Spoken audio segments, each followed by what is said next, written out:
This is Boxing Tickets NI in association with SB Sports and Chaco. We're delighted to be joined by the one and only Emmet Brennan. How are you, Emmet? I'm good, yeah, back to full training. So the last few weeks have been a very enjoyable and happy place for myself. I've been watching you, obviously, and you've been doing your Instagram lives. We've been used to seeing you in an ice bucket, at night time. It obviously makes a different change. Obviously, you look warm and you look healthy today, obviously, rather than being in an ice bucket. But for people that obviously haven't been tuning in, tell them obviously what you've been doing. So you've been doing an ice bucket challenge for charity. For charity, yeah. So last year I done November. I grew the moustache. Didn't look great on me. So they asked me to be an ambassador again this year for them. And I just wanted to do something a little bit different. I didn't want to do like a running challenge or anything too extreme in terms of training because I didn't want to run the risk of getting injured. So stupidly, I came up with an idea that I'll do an ice bath every day and add a minute on each day. Meaning day one will be 1 minute, day 15 will be 15 minutes, and day 30 will be 30 minutes. So yeah, yesterday was 23 minutes. It was very, very tough, yeah. The last 5 minutes, yeah, the body just goes into, I'd say, so, almost like a state of shock. Like you're shivering, you're freezing, you just want to get out there. But look, it's for a good charity. It's for men's health, men's physical health, prostate cancer, testicular cancer, and men's mental health. So it's for a good cause. I know we've been sort of having a laugh, and I've recommended a few tunes and stuff to you when you're doing it. But is the bad tunes, is that what makes it? Because it's keeping your mind occupied sort of whilst you're doing it when there's bad music on and everybody's having a laugh and joke at you, obviously on Instagram. I guess if you had the music you really like, you probably might end up sleeping in the bath, so you'd be there for 40 minutes. It's just like it's a bit of laugh. I do it with my family. They stay outside with me, so my sisters, my mum, my dad. It's more like a family event, and they've always support me. I wouldn't be able to do it if I was out there on my own, just in silence. I wouldn't be able for it. The little bit of music, the little bit of banter with my family, the live on Instagram, looking at a few questions coming in, sort of takes your mind off it, which is exactly what I need during that time because it's a lot tougher than what I thought it was going to be. What's the sort of the benefits? I guess like I guess the good thing you're going to have a really good benefit out of doing all these ice baths because it's going to be really really good for you in ways. But do you know the sort of advantages you're sort of going to have from doing this? Is it a lot of cardiovascular, I believe, is it with ice baths? There's a lot of advantages for recovery and stuff like that, but I think optimally it's for 10 to 15 minutes. Anything over that is probably a little bit dangerous from the research that I've looked at. And I have the water down to zero point 0.1 degree because I'm just filling up with ice basically. Optimally, you want it anywhere between 8 and 12 degrees. So I have it a lot colder than what it should be. Look, it's just part of the challenge. I'm not doing it for the physical health. Um, I'm just doing it because part of the reason why I'm doing it as well was the last year I've been in my comfort zone. I've been unable to box, and life has just been going by without any major hiccups by the boxing. So I wanted to get out of the comfort zone and really test myself. And it's definitely been testing. Definitely, it'll not be something you repeat next year again. No, I'd rather run 5K a day or grow a moustache or something. But obviously, I guess for a lot of people, you probably came to prominence, obviously, in the Olympic Games. But you've obviously, I guess, you've been on the road to recovery since the Olympic Games. You've done damage to your shoulder, I believe, before the Olympics. Yeah, so I've done damage maybe 5 months out. Um, I got a thing called shoulder impingement, which is just like an impingement between like your bone cartilage and your tendons and ligaments. They get caught in between the bone and the cartilage. Anytime I was throwing a hook, I was just getting like a sudden soreness in the shoulder. It was something that we just had to cut back the training going into the qualifiers and going into the Olympics, which obviously isn't what you want. You want to be training at full health and you want to be 100%. Unfortunately, it's something I wasn't able to do, and I suppose like I'm still grateful that I got the chance to fight in the Olympics. I'm grateful that although I was injured, my body held up to a certain degree, and I got to live the dream. My dream was being an Olympian, and I was never going to stop until I got there. So thankfully, I got there. In a perfect world, I would have been 100% fit at the Olympics, but that's part of life. I guess it is life sort of, you say there, where it's sort of going through the pain and the struggles, like the Olympic dream for you was everything, and you were going to do anything you could to get the Olympic Games. Now that obviously it's been there, is it sort of just the regret that you sort of didn't go further, or is it just the fact that I boxed off the Olympic Games, and I know I've done it through injury? Does that clear your head in the way that, you're not living sort of and going, but, it's not like you had another 4 years to go again. So do you sort of look at it and go, I done the best I sort of could through obviously the injury, and you sort of tick that off as another one from the bucket list? Yeah, like you just have to accept the situation that was. There's no point in living in the past and living with some sort of regret, because the injury didn't happen through something stupid. It happened through trying to live the dream. Everybody's body is different, and mine just didn't hold up the way I needed it to. So yeah, I've slowly come to terms that you just have to accept the situation. Again, in a dream world, I would have on and I would have medaling and I would have having a great campaign, but that wasn't to be. What can you do about that now? I lived the dream. I lived the dream of so many boxers. How many boxers walked through the doors of a boxing club for the first time, and the dream is to be an Olympian?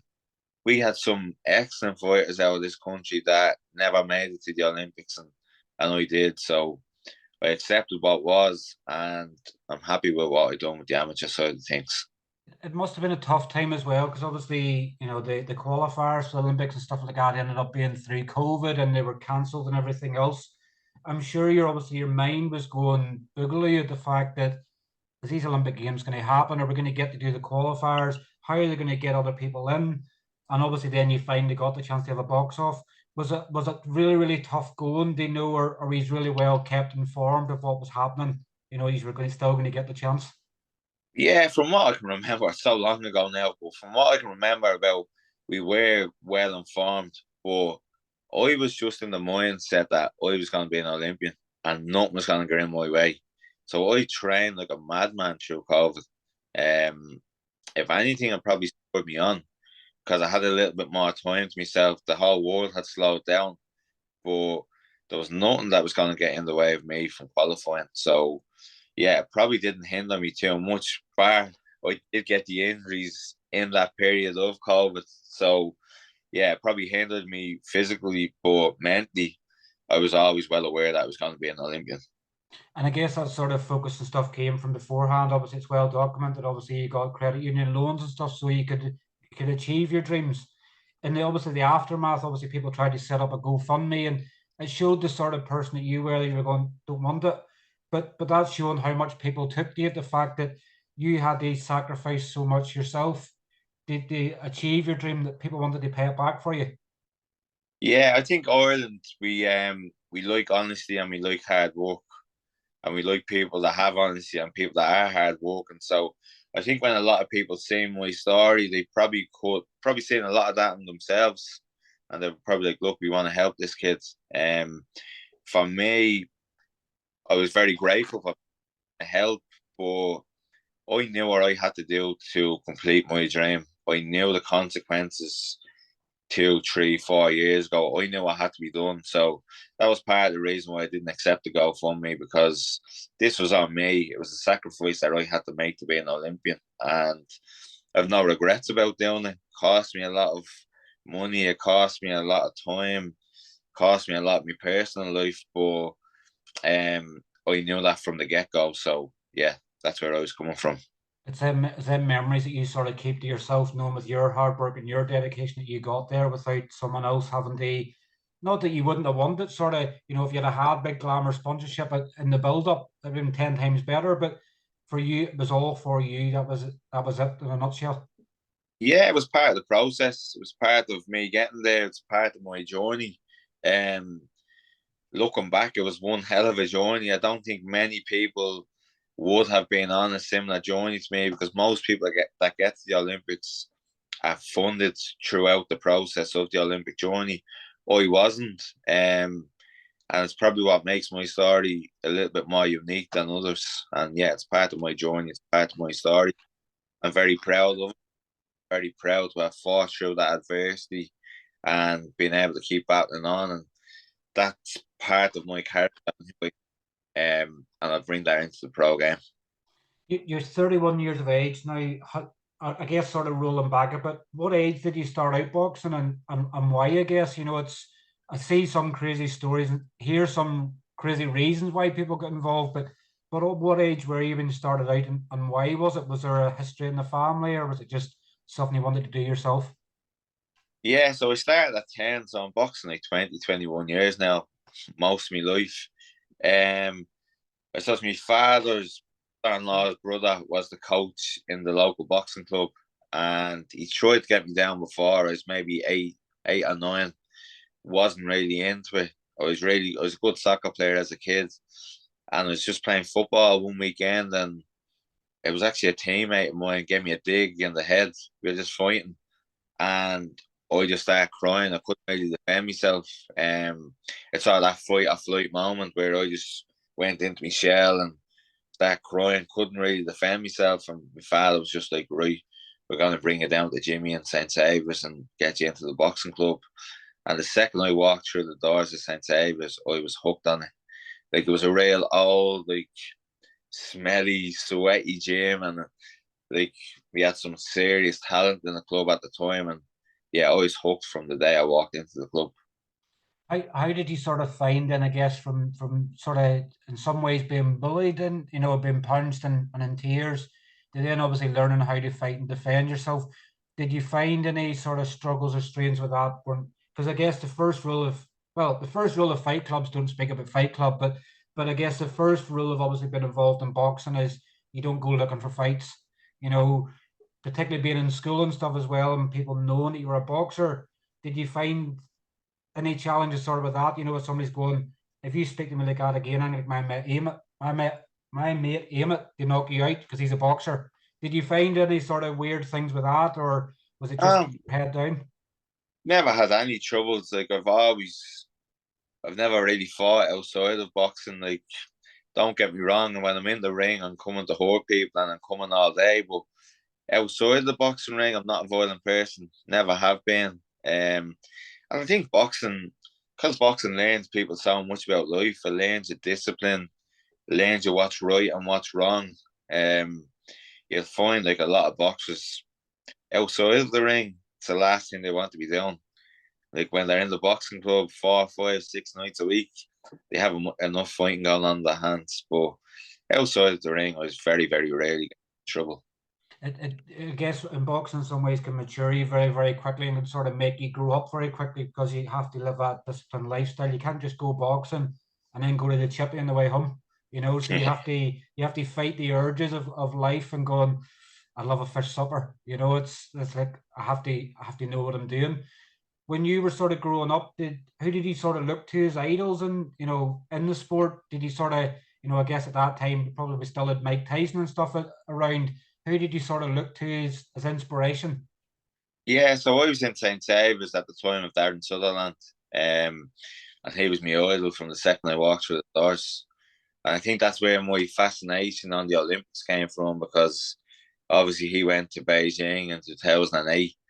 He was the person who I looked up to. He was in my club. He was such a character in the club, and yeah, I idolised him. And I think that's exactly where my fascination on the Olympics came from, because that was my main goal as a boxer, was to be an Olympian. I'm 99% sure that it came from Darren. Um, yeah, I wanted to just do exactly what he done.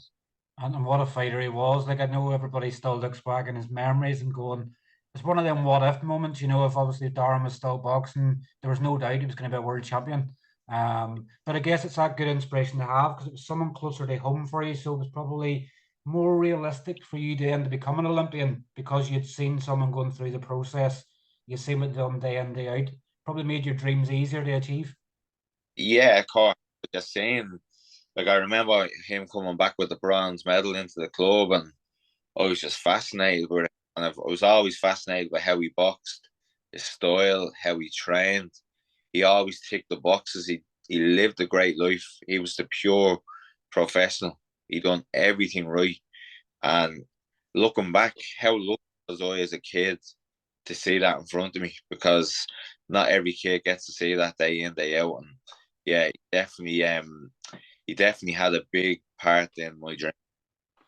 And obviously throughout obviously your amateur career then, what obviously success have you sort of have? Because obviously I can see that obviously you've won a couple of national titles, couple of well, there's some ways that obviously a class of national, Irish, and everything else. What obviously success have you sort of had throughout your amateur career that I guess some of it may not be known? So 10 to 20, I never actually won an All Ireland. I came all the way up. I got beaten in like 8 finals all the way up, but that just really spurred me on. And then I won my first on that, I think it was the intermediates, which is the seniors now. So I won the seniors at age 20. I won the under 22s at age 21. And then I walked away from the sport for 3 or 4 years. Came back at 5 and won the national elites. And then I won the elites again in 2019, which set the way to qualifying for the Olympics. What happened sort of within that period? And obviously, I don't want to be too nosy, but sort of was it the fact that maybe decisions went your way? I guess going through that period of time without real sort of success and lifting a belt to becoming a champion at 20, was that sort of like a dream you sort of finally have got here after so many finals? It now feels complete sort of in a way. Yeah, I think that's part of my character, and it's probably what that's probably what helped me becoming an Olympian. All them defeats, because the defeats at the time, but sometimes they end up being favours because you're building resilience.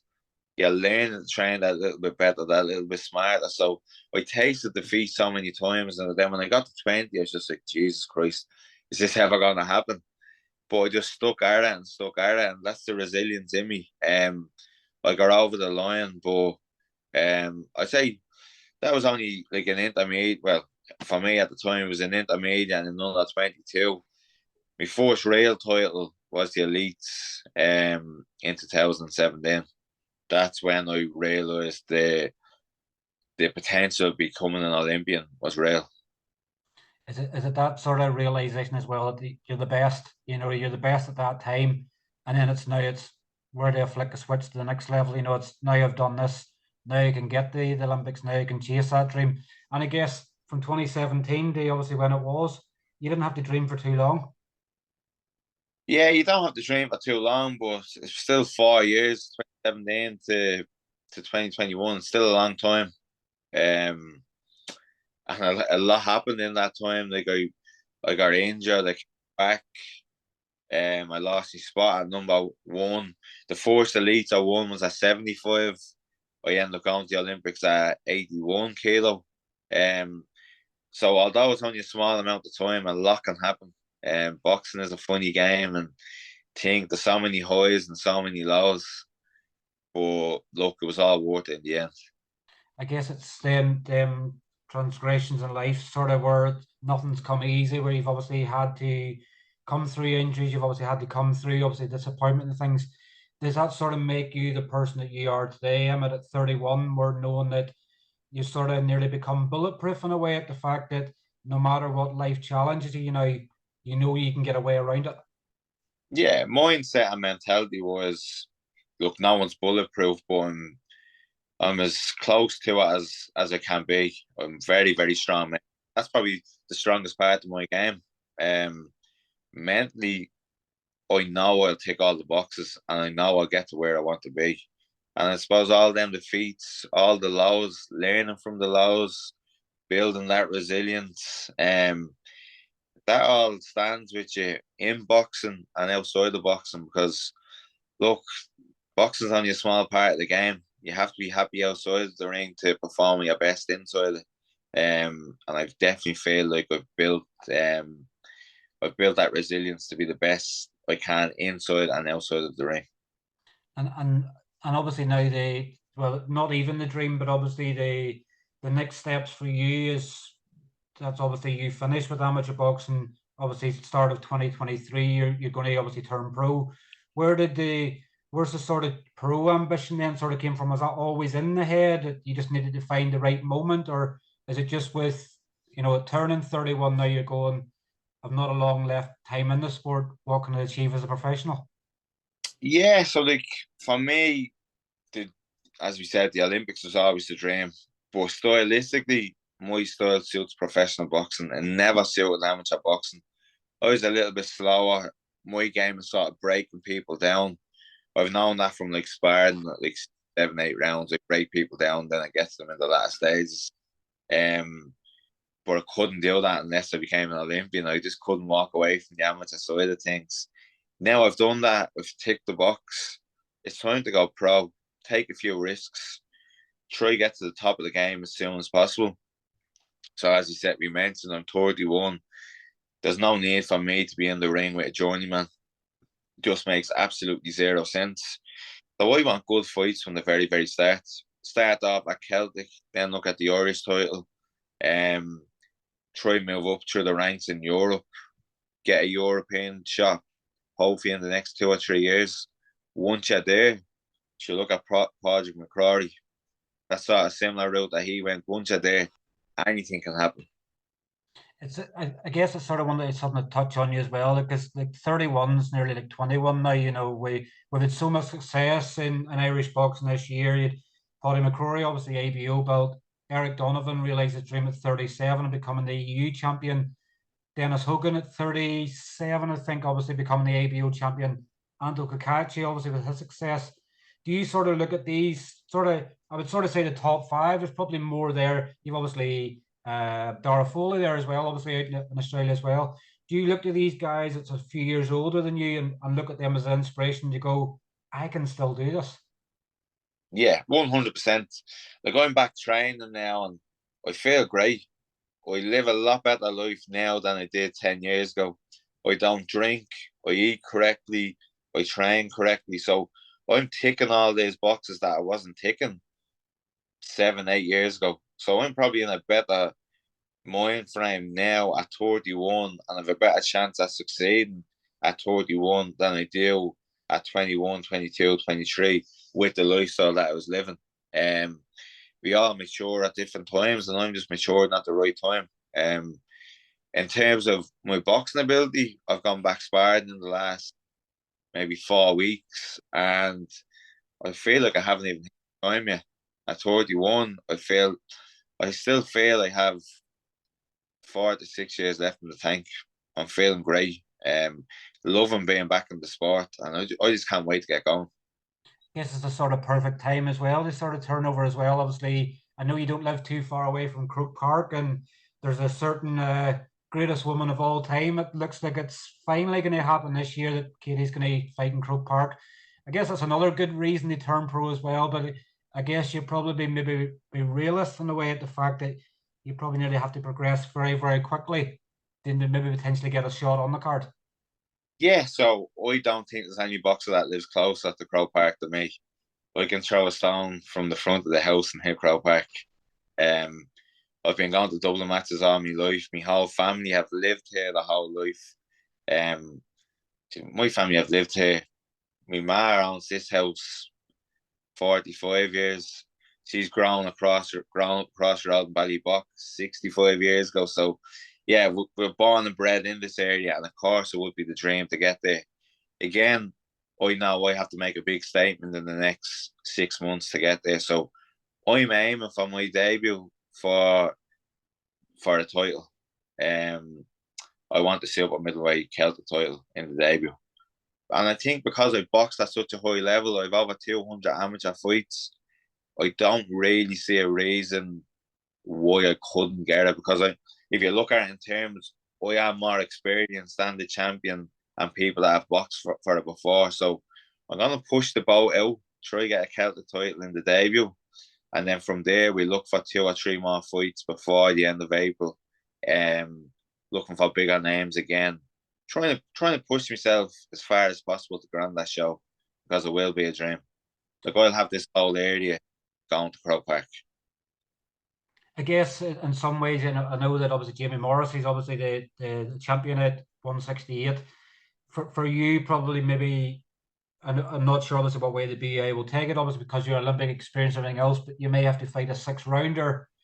Is it just a case of now is it more you have to fast track yourself very, very quickly because of Croke Park coming, or is it just the way it would always go if Croke Park wasn't happening?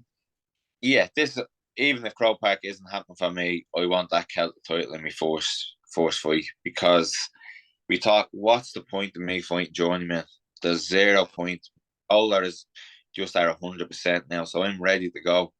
I feel I'm a lot more experienced, and to be brutally honest, I feel I'm better than these lads that are at Celtic title level. So that's the baseline for me coming into professional boxing.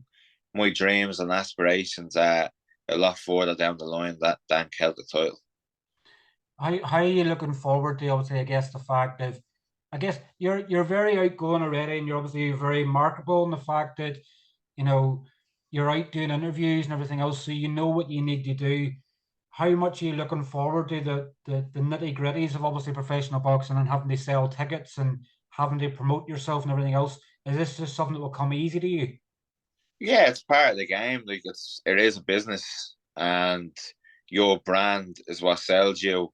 Obviously, I have the Olympic background. As you're talking about there, the honesty, the hard work, and that's what people want to get behind someone like that.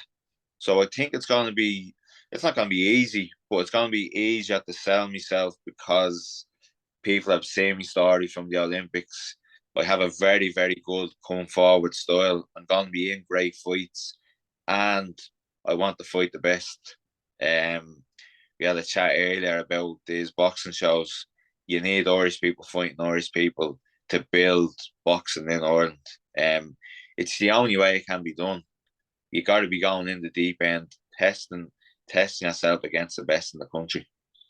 Do you sort of look at it now, when you watch boxing, as sort of as things change for you in your head, where you sort of look at a fight and you go, I can beat him, I can do this. I know when you finish watching the fight, you're sort of nearly shadow boxing nearly in a way that you're keeping the dream sort of going for yourself, but you're trying to inspire yourself now to move yourself to that next level and to keep yourself motivated.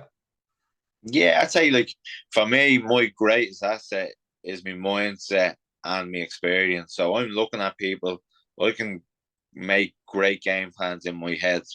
And one thing that I've always been great at is executing game plans. So I've no problem with coming up with a game plan to fight anyone. And actually executing it. That's the difficult part. You can think in your head, but actually bringing it into play is the tough part. And then the guy being out injured for the last year, but I've been in my boxing club every night. I've been going down, giving a hand coaching. When I haven't been coaching, I've just been going down looking, because physically I've been away from the sport. If I mentally went away from the sport as well, then it's going to be a lot tougher to get back into it. But the last 4 weeks, I've hit the ground running. I have a good week of sparring set up for London next week. So I'm going off to London on Saturday to look at Pierce fighting. He's out my club. And then I'm staying over there for 4 or 5 days for a few days of sparring. I'm sure you're looking forward to it as well. They'll be sparring with pros as well, just to see sort of how you can get straight in. Yeah, I'm going to go down to the iBox gym on Monday and possibly Wednesday again. And then I'll get another spar in a different club on the Friday over in London. Just again, looking for different opposition, trying to test myself, just get a little bit of an edge. Because I'm still only back boxing, like punching 4 to 6 weeks. But that will set me up. I'm hoping to debut sometime in January. So I'm just, again, ticking the boxes right now and doing what has to be done. Do you have, obviously, I know sometimes you don't want to say something too soon, but do you have like manager and promoter and stuff like that? Or are you still sort of looking at the shop window to see who you may align with? Yeah, so at the start, for the first 6 months anyway, I'll be going without a promoter, because if you sign with anyone, bar Matchroom, you're not getting on that Croke Park show. So I'll definitely be promote. I won't have a promoter for the first 6 months. At the moment, I'm in the process of talking to a few managers. If a few other managers see this interview and want to have a chat, get in touch with me, because I'm going to talk to everyone and anyone. See what they can do for me. See what they value me. See where I can go. See if they can map out a future for me. But yeah, I'm talking to a few managers at the moment. Between Ireland, England, and New York, because I'm going to fight out New York a few times a year. I've been over there for 2 months at the start of this year, and I will sell an awful lot of tickets, which would be great for a promoter if they have a show in New York. I think I can do. I think starting off, I can do anywhere between 400 and 500 tickets in New York. And that's massive for promoters, isn't it? If you can sell tickets and you have a talent, it's join the line, lad. It's who's going to give me the best offer. Yeah, exactly. So say Matchroom or Top Rank had a show at Madison Square Garden, and they put a little bit of effort into promote me. I think you can rise them 500 tickets to 700-800 tickets. I know a lot of people over there in the Irish community, the Gaelic community, that are going to be big ticket sellers for me. And I guess the thing for you probably maybe starting out and maybe trying to get a fight with Jamie Morrissey, I guess it probably, it's sort of, I guess it's a new cliche sort of now in boxing. It's the high risk sort of low reward. It might be tough for you to sort of maybe get that fight to start with. I know Jamie Morrissey was looking at fighting Kevin Cronin, and there was potential, obviously, I think he's been offered a fight in Scotland. But anybody, England, Scotland, Wales, Ireland, you're ready for them all? Yeah, and look, I'm not calling out Jamie Morrissey. What it is he has the Celtic title, and that's what I want. It's no beef for him. He seems like a good lad. He has a good story. He's crossed up kickboxing, and he's took big fights on early on in his career. But like, imagine, say, Conlan had a show in January or February. He probably hasn't fought on a show as big as that yet. So for him to fight someone like me on that, I think would make perfect sense. But I'm not calling out Jamie Morrissey, calling out the Celtic title champion. Again, he seems like a nice fella. Very, very nice. I've got on very, very well with Jamie since he's turned pro, and I guess it's great to see someone that has no boxing experience, and switching over and inside 4 fights becoming a champion. It's the stuff of dreams, and I guess it inspires the next person on, and it says he's now got a target in his back being the champion, where people want to get that belt and want to get that success. Yeah, and again, like, so I was talking about earlier about I was at the show in Dublin the other day, and I don't want to talk too badly about it, but they all fought journeymen, and if you want to get eyes on the sport, you have to have all Irish clashes. He's come into the sport with probably very, very little background. He was a kickboxer, and I think he was quite good at kickboxing from what I know. Muay Thai he came across from? Was a Muay Thai, sorry. But he's gone straight in and tested himself. So he's fought against Spooky, who's a good friend of mine. He went over to Scotland and fought maybe a good lad from there. So what he's doing is right. He's jumping into the deep end, and it'd be great if a lot more Irish boxers done what he done. It's the only way to grow the sport in the country. And I'm sure, obviously, I guess as well that you're glad to see obviously TG4 obviously involved. Obviously, they've done what now 3 shows, which was obviously going to be big for you as well, because where you've been the big star in the Olympic Games, it won't be right if TG4 don't go behind the career of you when you start off as well. So no matter where you go, hopefully TG4 will follow you. Yeah, exactly. You want some sort of TV behind you. And they seem to be the main ones getting behind boxing at the moment, which is great because you're giving Irish boxing a chance to new eyes. It's on television. Everyone has TG4 in the country, so you're showing it to a larger audience. Then you never know, they could follow me over to New York for a fight or two. Something like that could happen. Again, the Irish community in New York is huge, and I'm sure something like that could probably happen down the road. Maybe show one of my fights from New York. That would be so great. Do you see the sort of the dream location for you to fight in is Madison Square Garden because of the close-knit community, the Ireland and everything else? Is that your dream venue? Yeah, it's a dream venue. I had an opportunity to fight on the the Joe Smith versus Babetjev in the summer there, but the shoulder wasn't right. It didn't make sense to sign any contracts or fight on that date while I wasn't 100%. So in reality, that was the dream for me. But sometimes you have to do what's best for you at the time. But the eventual goal is to get to Madison Square Garden, get every Irish person in New York there, cheering my name, and a big fight. Definitely is. Well, obviously going to thank you, Emmet, obviously for coming on having the chat with us. It's the first time I've had you on. Everything's flowed. It's been interesting, obviously getting to know bits more about you. I guess like everybody's going to be tuned in to see obviously what comes next for you. Obviously there's just over a month left of this year, and then who knows? 1st of January, fight news, away you go. But obviously I want to thank you for your time. But I'm sure obviously once you do get fight news and stuff like that, I'm sure we'll catch up and we'll get another chat soon. Yeah, I want to thank you for the interview. Great to get myself out there, get another interview. I'm just trying to build a name at the moment, and as you said, from January 2023, I'm going to be making a lot of noise. Definitely. Well, thanks very much for your time, Emma, and we'll catch up with you soon. Thanks very much. Cheers. Take care. Thanks. Bye-bye. Bye. Bye-bye.